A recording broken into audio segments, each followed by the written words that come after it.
मैं आपको कहा था हम ग्लेशियल लैंडफॉर्म्स करेंगे, है ना, ग्लेशियल लैंडफॉर्म्स। कल तो इंटरनेट नहीं चल रहा था इसीलिए हमारी क्लास रुक गई थी।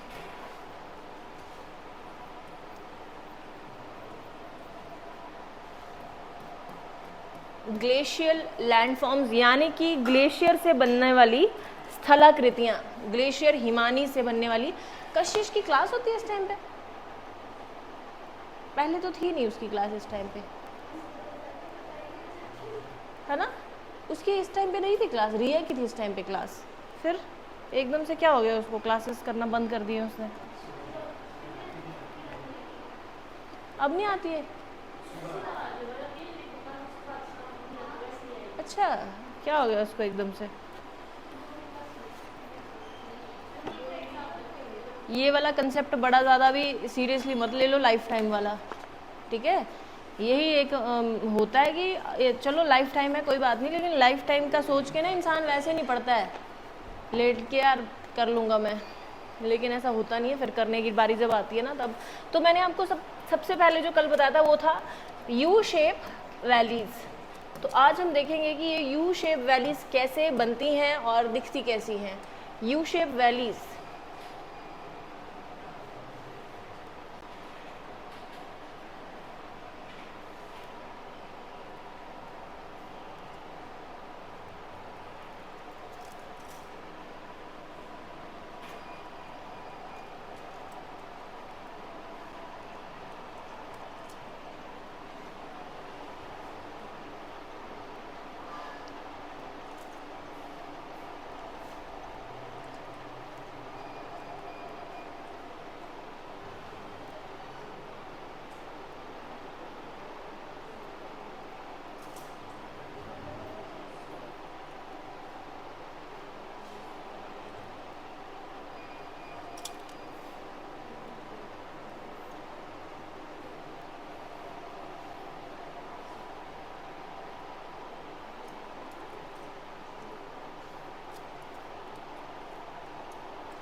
तो इस तरीके से ऐसा कोई लैंड था, यहाँ पे क्या हुआ, डिप्रेशन हुआ, किसका, किसके कारण, ग्लेशियर के कारण। उसने इस जगह को काफ़ी डिप्रेस कर दिया, जिसके कारण इस तरीके से जब वो पिघल गया तो यहाँ पे इस तरीके से यू शेप वैली बन गई। अब यहाँ पे नदी बह रही है, ठीक है। और ये आपको ये इतना ही डाउनलोड होगा या इससे क्लियर हो सकता है थोड़ा? आ गया, ठीक है। अब देखो ये जो साइड्स होती हैं इसकी, यहाँ पे भी इस तरीके से कभी ग्लेशियर नीचे उतरा, जिसके कारण अब ये हैंगिंग वैलीज बन चुकी है। ऐसा लग रहा है ना हैंग किया गया इसको। ये हैंगिंग वैली है, ये यू शेप वैली है, ठीक है, समझ गए मेरी बात? ये हैंगिंग वैली और ये यू शेप वैली, क्लियर है बात?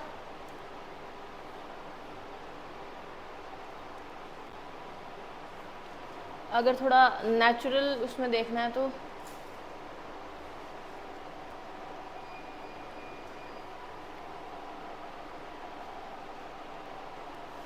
इमेजिन कर पा रहे हो आप यू शेप वैली?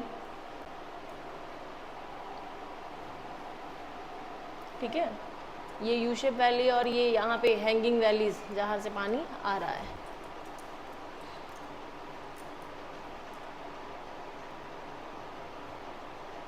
ये डायग्राम था जो मैं कल बनाने की कोशिश कर रही थी।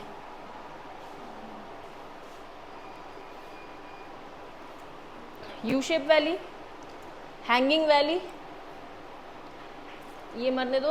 अब ये मैंने आपको बताया था कि इस तरीके का जब माउंटेन होता है तो माउंटेन्स को जब क्या कहते हैं, साइड से ये ग्लेशियर इरोड कर देते हैं तो क्या बनते हैं, सर्क बनते हैं। जैसे ये माउंटेन है ना, देखो ये क्या है, एक माउंटेन। इस माउंटेन के ऊपर यहाँ जैसे काफी टाइम से ग्लेशियर था, अब वो ग्लेशियर हट चुका है। बाकी जगह पे फिर भी ग्लेशियर है ना, बाकी जगह पे भी बर्फ पड़ी है, लेकिन ये वाला ग्लेशियर आप देखो, यहाँ वाला एरिया जो है वो पिघल के नीचे जा चुका है, यहाँ से नीचे जा चुका है ना, तभी तो इस तरीके से बना है ये। तो इस जगह को हम क्या नाम देते हैं, सर्क या कौरी। कल बताया था मैंने आपको इसे क्या कहा जाता है, सर्क या कौरी। सर्क की स्पेलिंग यही लिखे था आप लोगों ने, ठीक है। ये भी देखो, एक सर्क ये, एक ये है, सर्क्स एंड कॉरीज, ठीक है। अब देखिए, आप ध्यान से देखेंगे कि ये सर्क एंड कॉरी बन गया, ये सर्क एंड कॉरी बन गया, ये सर्क एंड कॉरी, ये भी सर्क इरोड हो चुका है ना। ये स्टीप साइड्स बच रही हैं, ये स्टीप साइड्स बच रही हैं, ये आप देखो यहाँ पे ये स्टीप साइड्स दिख रही हैं आपको, ये स्टीप साइड दिख रही है, इन स्टीप साइड्स को क्या कहा जाता है? एरीट, कल बताया था मैंने आपको। और ये जो ऊपर का हिस्सा बच रहा है इरोजन के बाद, इसको क्या कहा जा रहा है? हॉर्न। समझे मेरी बात? यानी कि अगर ये एक पहाड़ है, ये एक पहाड़ है, यहाँ से कुछ इरोजन हो चुका है, यहाँ से कुछ इरोजन हो चुका है, यहाँ से कुछ इरोजन हो चुका है, इसे मैं कहूंगी क्या? ठीक है, ये भी सर्क, ये वाला हिस्सा, और ये जो स्टीप साइड है, इसे क्लियर है? क्लियर है अपनी बात? समझ आई मेरी बात? बाकी कुछ नहीं है, ये कॉल वॉल छोड़ दो, ठीक है। पैटरनोस्टर लेक आपको दिख रहा है कि यहाँ पे ये जो सर्क बन रहे हैं ना, ये सर्क बन रहे हैं, समझ रहे हो? ये जो कॉरी या सर्क बन रहा है यहाँ पे, ये जो कॉरी या सर्क बन रहा है, इसमें आप ध्यान से अगर देखोगे तो यहाँ पे अब ग्लेशियर पिघल चुका है, जा चुका है, जगह को डिप्रेस कर गया है। अब यहाँ पे जो पानी बचा है उससे क्या लेक बन गया है, एक लेक यहाँ, एक लेक यहाँ। मैंने आपको कहा था जब सीरीज ऑफ लेक आपको दिखे तो उसे हम क्या कहते हैं? कौन सा वाला लेक? पैटरनोस्टर लेक। और वही यहाँ पे ये भी पैटरनोस्टर लेक है, ये भी पैटरनोस्टर लेक है, ये भी पैटरनोस्टर लेक है। एक और चीज बताई थी मैंने आपको, टान लेक। टान लेक यानी कि जो ग्लेशियर के डिप्रेशन से बने, ये टान लेक है, ये टान लेक है, समझ रहे हो? ये डिप्रेस हो गया, सर्क बन गया, सर्क के बीच में पानी आ गया तो टान लेक। और वैसे ही टान लेक एक दो बन गए, सीरीज बन गई तो पैटरनोस्टर लेक। समझे मेरी बात? समझ गए? अनुभव क्लियर है? इतना आप लोगों को क्लियर है? क्लियर है। आज कनिका भी नहीं आई है। अब हम नेचुरल वाला देखते हैं, पैटरनोस्टर लेक दिखाती हूँ मैं आपको।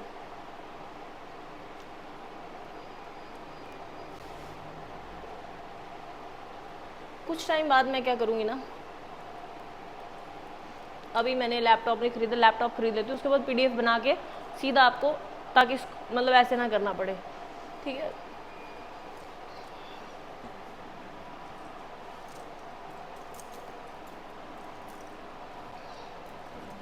पैटरनोस्टर लेक असलियत में देखो ये कैसे होता है। आपने अभी तक डायग्रामेटिकली देखा ना, असलियत में क्या ये पैटरनोस्टर लेक नहीं है? क्या ये पैटरनोस्टर लेक नहीं है?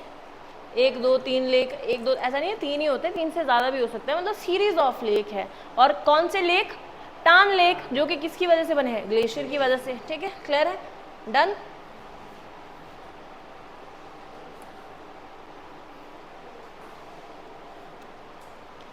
आपको मैं कॉरी एंड ये सर्क और ये बताती हूँ।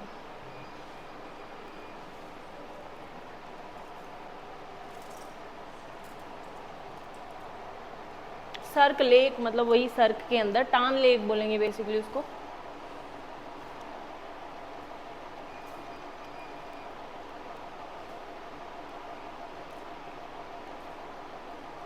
ये पूरा पहाड़ था, ठीक है। आपको दिख रहा है कि ये पहाड़ का लैंड है, हो सकता है इससे भी ज़्यादा नीचे हो।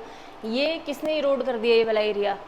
ग्लेशियर ने, है ना, एक टाइम पे। अब ग्लेशियर अब यहाँ नहीं है, लेकिन एक टाइम पे तो था ना, एक टाइम पे था। अब वो इसको डिप्रेस कर गया और यहाँ पे पानी इकट्ठा हो चुका है, इसलिए क्या ये बन गया? सर्क। और उसके अंदर पानी इकट्ठा हो गया तो सर्क लेक।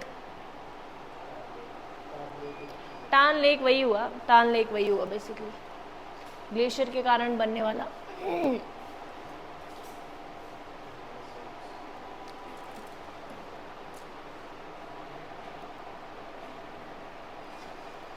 भारती जी कहाँ रह गए आज?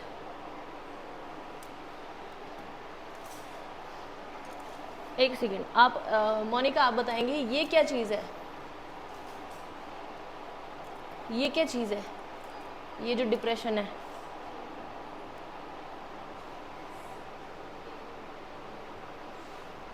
उर्मिला क्यों बोल रही है? तो ठीक बोल रही है, बोला मैंने बोलने के लिए। क्या है, क्या है? बोलो, गलती बोलो, बोलो तो सही। अब चुप रहोगे तो टाइम वेस्ट होगा। सर्क सर्क नहीं है, सर्क या कॉरी बोल दो इसको, ठीक है ना। माउंटेन है, माउंटेन को इरोड कर दिया गया है। ये भी क्या है योगेश? ये क्या है? हॉर्न, ठीक है। और ये क्या है आंचल? हाँ जी, एरीट, ठीक है। अब लेक यहाँ दिख नहीं रहा है क्योंकि फिलहाल, ठीक है भाई, क्लियर है? क्लियर है? इतनी बातें आप लोगों को क्लियर हुई। अब कल मैं वो टेढ़ा मेढ़ा डायग्राम बना के आपको बता देती तो आपको इतनी क्लैरिटी नहीं होती। तो हमने पढ़ा यू शेप वैलीज, सेकंड और क्या पढ़ा था? Very good, hanging valleys. बनाता कौन है हैंगिंग वैलीज को? Very good. Third one was corrie या सर्क भी इसी को कहेंगे, हॉर्न,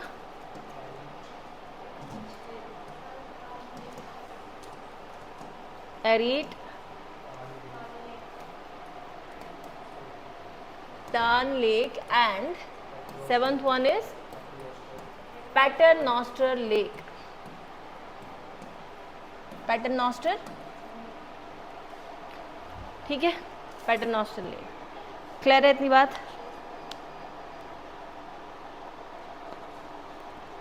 लिखना है कुछ इसमें?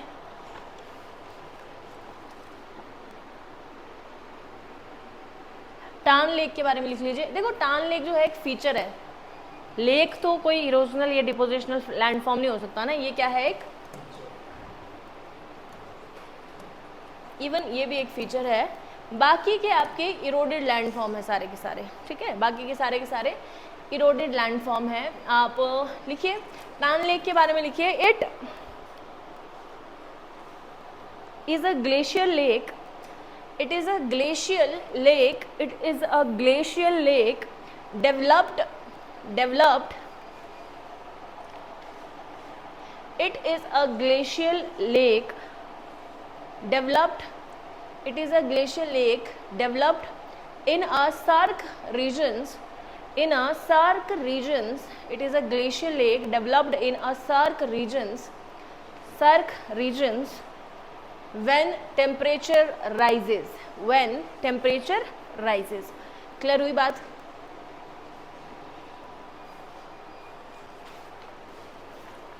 ठीक है, लिखिए अगली लाइन लिखिएगा, अगली लाइन में लिखिए एंड मल्टीपल लेक्स,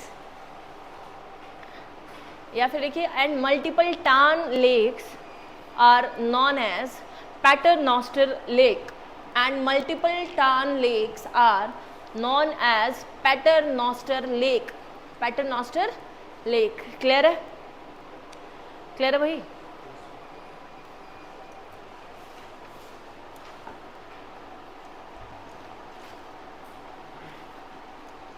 हॉर्न का लिखिए, हॉर्न, हॉर्न का लिखिए it is the highest point, horn का लिखिए it is the highest point, it is the highest point where all cirques are developed, where all cirques are developed, it is the highest point where all cirques are developed, यानी वो highest point जिसके आसपास सारे सर्क्स develop हुए हैं, अब वो horn की तरह एक सीन की तरह ऊपर बचा है। ठीक है, क्लियर है? कौन सा लैंडफॉर्म है? ये इरोजनल लैंडफॉर्म है हॉर्न, ये भी, ये भी, ये भी, ये भी, ठीक है, ये दोनों क्या है? फीचर। क्लियर? डायग्राम बनाया हमने ऐसे थोड़ा बहुत, जैसा मैंने बनाया था, वो ऐसे पहाड़ बना के यहाँ एरीड बना दिया, यहाँ सर्क बना दिया, यहाँ पे हॉर्न बना दिया, ठीक है, ये भी बना लेना। अब लिखिए डिपोजिशनल लैंडफॉर्म्स, डिपोजिशनल लैंडफॉर्म्स।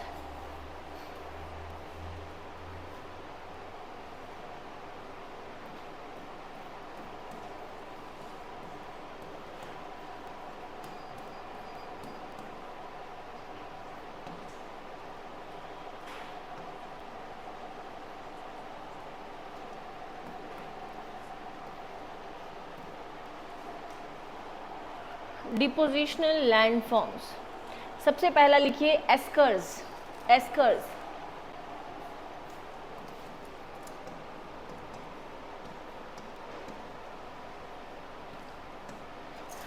एस्कर्स,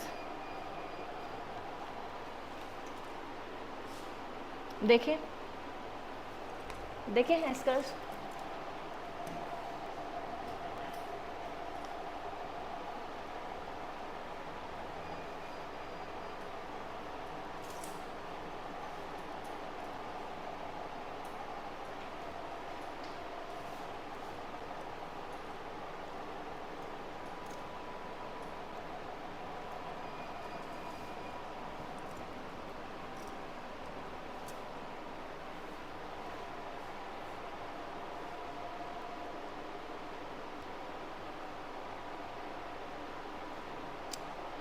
ये देखो, ये देखो यार, ये आपने देखा होगा कि ये ऐसी कोई जगह देखी होगी, इन पे कई बार रोड भी बना देते हैं, है ना। पगडंडियाँ, पगडंडी सुना है, पगडंडी, आसपास खेत होते हैं और बीच में ऐसे रोड सा बनाया होता है जाने के लिए। अब ये कैसे बना, यहाँ से एक टाइम से ग्लेशियर मूव कर रहा था और ये ग्लेशियर के साथ साथ मूव करने वाले क्या है, सेडिमेंट्स। जैसे आपने नेचुरल लीवेज पढ़ा है ना, नेचुरल लीवेज पढ़ा था ना, नेचुरल लीवेज किस में पढ़ा था आपने, रिवर्स में। तो रिवर्स के जब ओवरफ्लो हो जाता है, फ्लड आता है, उस टाइम पे बनता है ना। तो वैसे ही जब ग्लेशियर्स ज़्यादा चलते हैं एकदम से, तो उनके आसपास में ये तरीके से, इस तरीके से जैसे नेचुरल लीवेज बनती थी, वैसे ही ग्लेशियर्स के क्या बन जाती हैं, ये एस्कर्स बन जाती है। याद रख पाओगे आप, ये पगडंडी सी याद रख पाओगे, ये भी एस्कर है, ये भी एस्कर है, ये भी एस्कर, एस्कर एस्कर एस्कर। अब बोलोगे यहाँ तो दिख ही नहीं रहा है ग्लेशियर, एक टाइम की बात है ये, ठीक है, जब ये सेडिमेंट इकट्ठा हुआ है। आज तो यहाँ पे वेजिटेशन उग चुकी है, ठीक है, क्लियर है। पगडंडी मैंने मूवीज में दिखाते भी तो हैं, ऐसे ऐसे करके चलते हैं उन पे बीच बीच करके, देखा है आपने। लिखिए रिज ऑफ सेडिमेंट्स, मतलब रिज समझते हो, एक ब्रिज की तरह एक रिज है, ये कंटिन्यू ब्रिज जिसको बोलते हैं, कंटिन्यू ब्रिज है ना। लिखिए it is the ridge of running, it is the bridge of, bridge नहीं sorry, ridge of running, sorry, ridge of sediments running along with glaciers. It is the ridge of sediments running along with glaciers। तो glacier आपको पता है पानी है एक तरह का, है ना, पानी इन सॉलिड फॉर्म, है ना, पानी इन सॉलिड फॉर्म, और साथ में भारी भी है, तो अपने साथ सेडिमेंट तो लेके आएगा। जब नदी अपने साथ सेडिमेंट लेके आ सकते हैं तो ये भी लेके आएगा ना, धीरे धीरे लेके आएगा लेकिन आएगा ये। क्लियर है मेरी बात, क्लियर है। अगला लिखिए केम, KAME, ये सारे डिपोजिशनल लैंड फॉर्म है।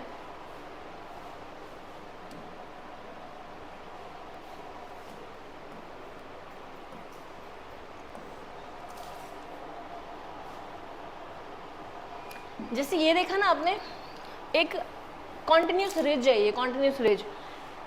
केम जो है सेम ऐसे ही सेडिमेंट होते हैं, बट ब्रोकन रिजेस होते हैं, ये समझ रहे हो, ब्रोकन रिजेस। आप देखोगे आपको क्लियर हो जाएगा, ब्रोकन रिजेस लिख लो केम के आगे, ब्रोकन रिजेस।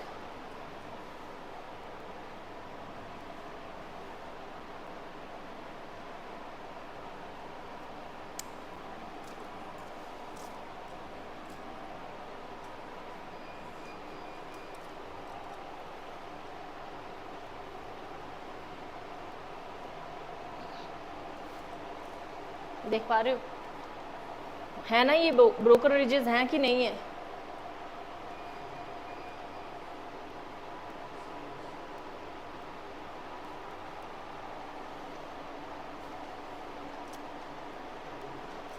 ठीक है, तो ये कि मैं एग्जैक्टली तो नहीं बता रहा है, ये वैसी वाली फोटो जिसे मैं दिखाना चाह रही हूँ।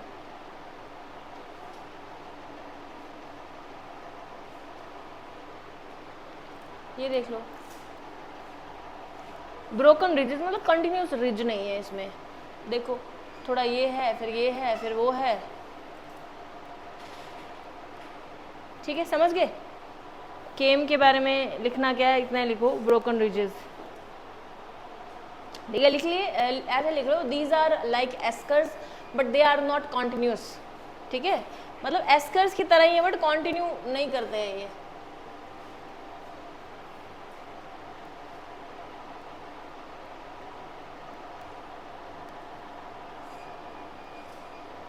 अगला लिखिए ड्रमलिन, ड्रमलिन, ड्रमलिन,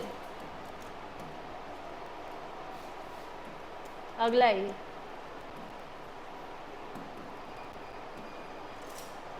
ड्रमलिन। देखो ड्रमलिन क्या होती है, आपने बोट देखी है, बोट ऐसे करके होती है कुछ, है ना, इसको उल्टा कर दो ना अगर, ऐसा ड्रमलिन होता है, ठीक है। आज आपको याद किया जा रहा था कि कशिश जी आते क्यों नहीं आजकल क्लास में, चिप्स, कुरकुरे, जूस, अभी आपके इस टाइम पे तो क्लास होती नहीं थी, आपने कहा था 1 से 2 होती नहीं मेरी क्लास, सिर्फ रिया थी जो बोल रही थी मेरी 120 तक, फिर तो पंगा है 120 तक, फिर कैसे करोगे कंप्लीट आप। कर लोगे कैसे? वीडियो से? वीडियो में कल परसों वाली वीडियो में आवाज ही नहीं है, बीच में हो जाता है ऐसा ऐसा।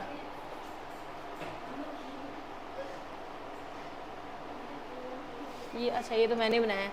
ठीक है, तो आपको मैं ड्रमलिन बताती हूँ।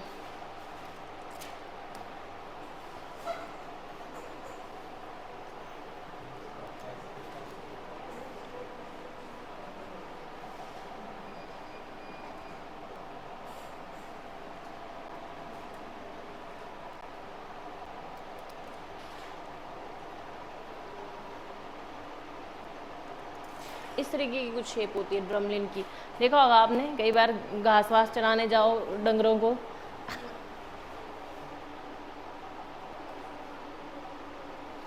मतलब इसका मतलब पता क्या है कि एक लैंड था, एक लैंड थी ऐसे करके कुछ,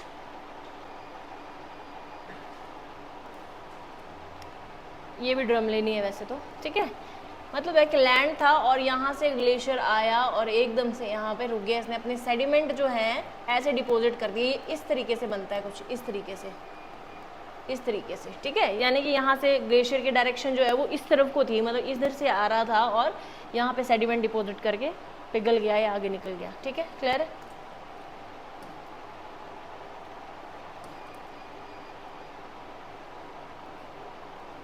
बना लो, ये ड्रमलिन बना लो। उल्टी बोट, अगर सिंपल से शब्दों में कहा जाए तो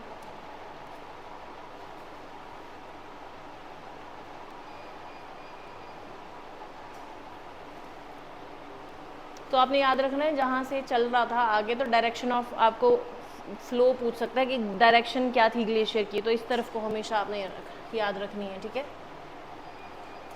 ये देखो ड्रमलिन, क्या लगता है ग्लेशियर कौन सी साइड को मूव कर रहा था? यहाँ से वहाँ या वहाँ से यहाँ? यहाँ से इस तरफ को मूव कर रहा था। ठीक है भाई, क्लियर है? रिपीट करेंगे एक बार स्टार्टिंग से जो हमने डिपोजिशनल लैंड फॉर्म पढ़े। सबसे पहला पढ़ा हमने कौन सा वाला? एस्कर्स। सेकंड, थर्ड वन याद रहेंगे। ये क्या है? पकडंडी है ना, या कॉन्टिन्यूस रिज। ये क्या है? Broken ridge. और ये उल्टी बोट। बस इतना याद रख लेना है। ठीक है, अगला लिखिए ड्रमलिन के बाद। देखो कई बार होता क्या है ना कि ऐसे ड्रमलिन जो है ना कई बन जाते हैं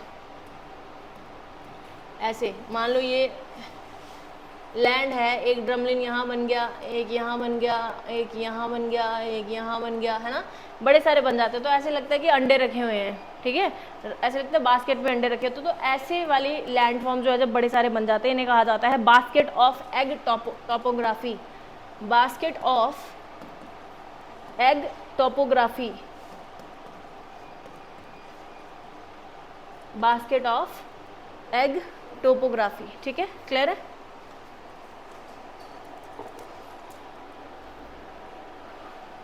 दिखाऊं बास्केट ऑफ एग टोपोग्राफी?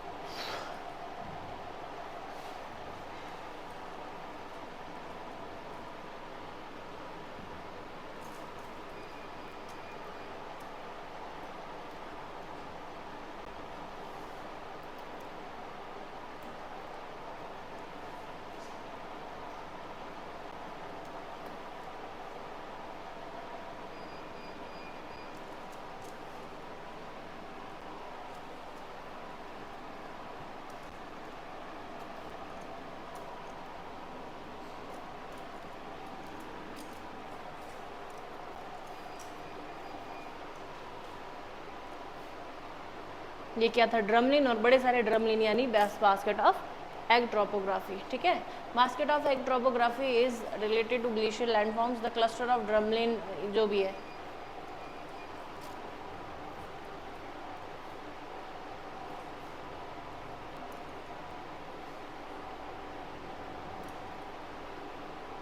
यहाँ तो घास थोड़ी ज़्यादा उग चुकी है तो इतना दिख सचमुच के अंडे।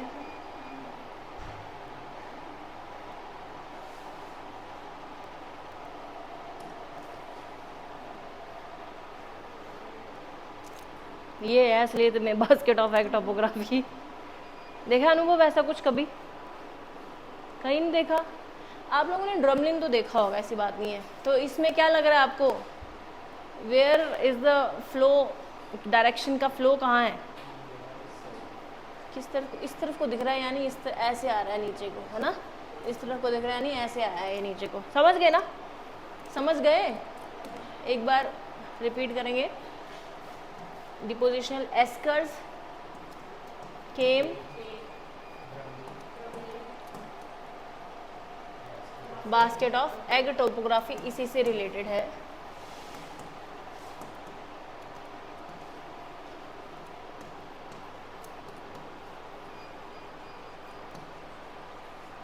बास्केट ऑफ एग टोपोग्राफी, समझ गए?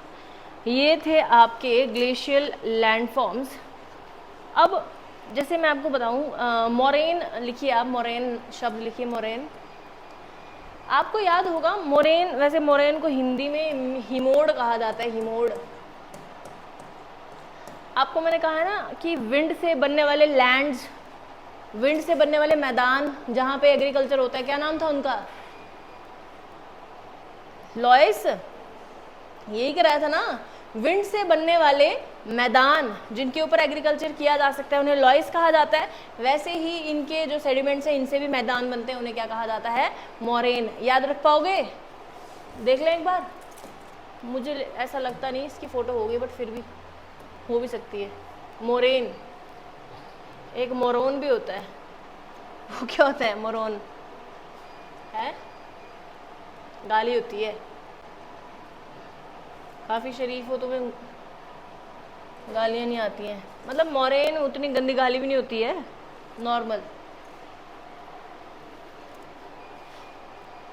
देख लो लैंड बना जो मोरेन से, ग्लेशियर लैंड फॉर्म। ठीक है, समझ आ गया ना जो मैं बोलने की कोशिश कर रही हूँ? ठीक है। नदी के सेडिमेंट से जो मैदान बनते हैं उन्हें क्या कहते हैं? डेल्टा। डेल्टा जो बाद में बनता है, वैसे इनके भी ये मोरेन। याद रहेगा? ग्लेशियर लैंडफॉर्म्स आपके खत्म हो चुके हैं। ठीक है, अब कुछ चीजें हैं जैसे कि एक वर्ड और लिख लो पहले, नूनाटक्स।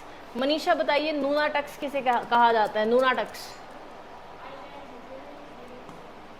ऐसे आइलैंड जो आसपास ग्लेशियर से घिरे हों, ऐसे द्वीप जो आसपास से किससे घिरे हों? ग्लेशियर से। नूनाटक्स याद रहेगा? देखो अभी तो तुम बड़े मजे ले रहे हो, जब इकट्ठा आ जाएगा ना नूनाटक्स, इंसलबर्ग, जूजिंग, फिर कुछ पता नहीं लगेगा नूनाटक्स क्या था, लॉइस, मोरेन, फिर नहीं पता लगेगा। अभी इजी लग रहे हैं ये।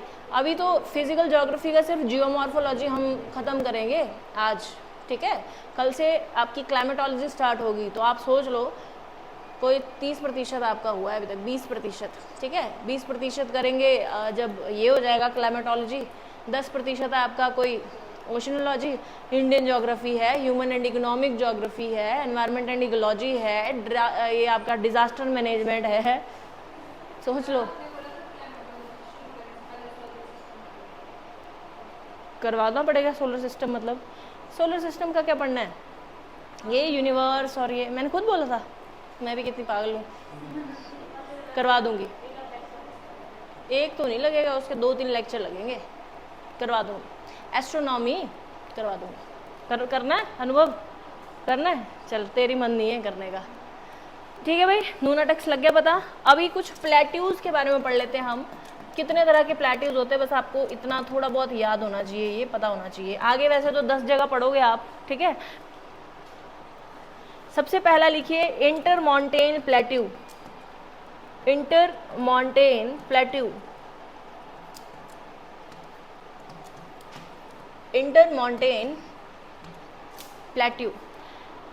आप लोग नोटबुक्स पे बना रहे हो ये नोट्स, या फाइल लगाइए कोई, जैसे नोटबुक्स पे एस्ट्रोनॉमी वाला जो मैं पार्ट करवाऊंगी ना, उसको आप नोटबुक से पहले लगाना, या फिर लगा लेना बीच में। आपको पता आपको ही होगा, वैसे तो पहले पढ़ा जाता है ये एस्ट्रोनॉमी वाला पार्ट। इंटर माउंटेन प्लेट्यू होता क्या है बताएंगे मनीषा? पर्वतों से घिरा हो।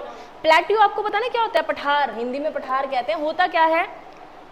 ये पर्वत था, इरोड होता गया, इरोड होता गया, इतना सा बचा, अब ये हो गया प्लेट्यू, समझ रहे हो। या फिर कई बार बेसिक लावा जो होता है ना, बेसिक लावा, आपको पता है बेसिक लावा मैंने बताया था कि उतना ज़्यादा क्या नहीं होता है, विस्कस नहीं होता है, जिसके कारण थोड़ा वाटर लाइक उसका वो होता है, तो ऊपर उतना ऊपर उठ नहीं पाता। एसिडिक लावा से तो ऐसा माउंटेन बनेगा, बेसिक लावा कई बार निकल के कुछ इतना सा रह जाता है, तो इसे पठार बोलते हैं, प्लेट्यू, ठीक है, समझ गए। अब प्लेट्यू, इंटरमाउंटेन प्लेट्यू क्या होता है, यानी कि मान लीजिए ये प्लेट्यू है और चारों तरफ इसके क्या है, माउंटेन्स, हर तरफ इसके क्या है, माउंटेन्स, तो इसे हम नाम दे देते हैं क्या, इंटरमाउंटेन प्लेट्यू। देखना चाहोगे,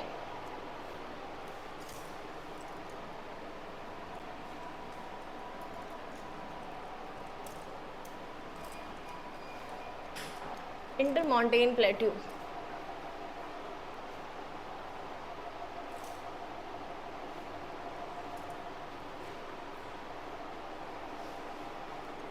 ये प्लेट्यू और आसपास माउंटेन रेंजेस, यही है, नेचुरल वाला तो कहीं दिख नहीं रहा है, या ये ले लो कहीं, ये पठार है, इसके आसपास माउंटेन्स, ठीक है, ठीक है भाई, क्लियर है।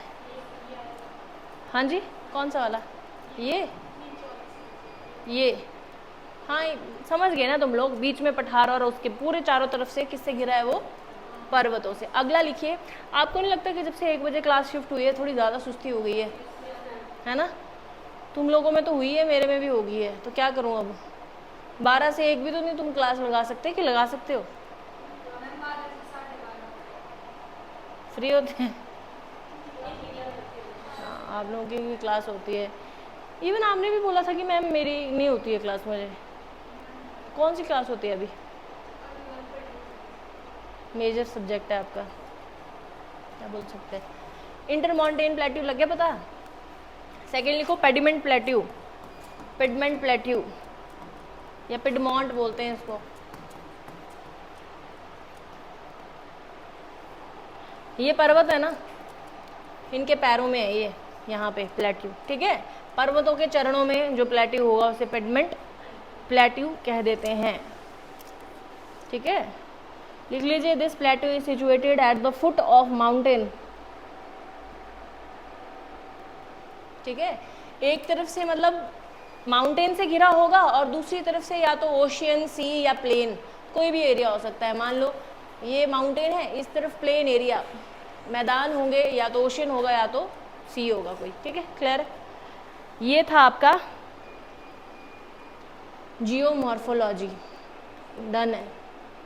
काफ़ी बड़ा पार्ट था ये फिजिकल ज्योग्राफी का, सबसे बड़ा पार्ट यही है। इसके बाद क्लाइमेटोलॉजी है, थोड़ा सा मुझे क्यों लग रहा है कि हमने पिछली बार से जल्दी कंप्लीट कर लिया इस बार, पिछली बार जल्दी, इसी बार बड़ी जल्दी हुई है। अच्छा 2 मंथ में, मेरी शादी को 2 महीने हो चुके हैं, शादी के बाद ही तो पढ़ाना स्टार्ट कर दिया था मैंने, है ना, 2 मंथ्स,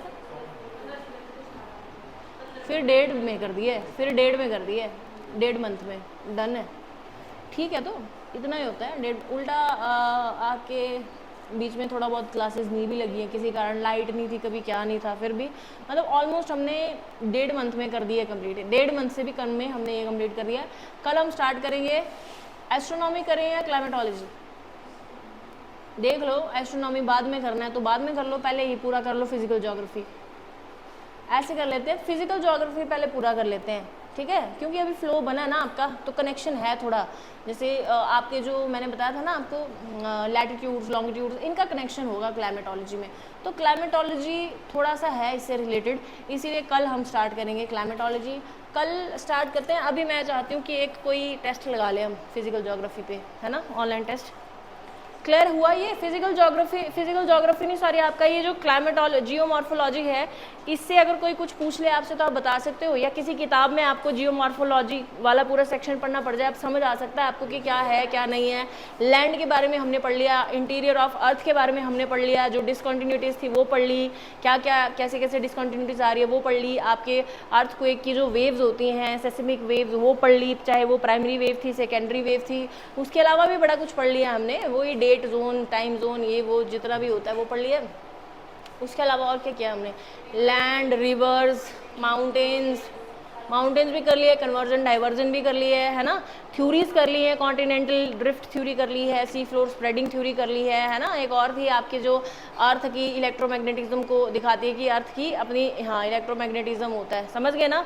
तो काफ़ी कुछ कर लिया, अब आप पढ़ सकते हो। ये काफ़ी ज़्यादा था ये सिलेबस, देखो सर अब बुक नोटबुक में कितना किया हमने। कोई मेरे तो इसमें बने हैं टोटल 33 पेज। आधी कॉपी छोटी है ना आपकी। मेरे हिसाब से क्लाइमेटोलॉजी करते हैं, उसके बाद लास्ट में ओशनोलॉजी, मतलब इंडियन ज्योग्राफी से पहले हम कर लेंगे ये आपकी एस्ट्रोनॉमी, ठीक है। इंडियन ज्योग्राफी से पहले करेंगे, अभी जैसा चल रहा है वैसे चलने देते हैं। और रही बात रिवीजन की, तो मैं आपके भरोसे हूँ कि आप शायद रिवाइज कर रहे हो घर जाके। अब आप देख लो आप क्या कर रहे हो, क्योंकि मेरा ये है कि एक बार हम सिलेबस कंप्लीट कर लेना, ठीक है, फिर बड़ी सारी चीज़ें ख़त्म हो जाएंगी।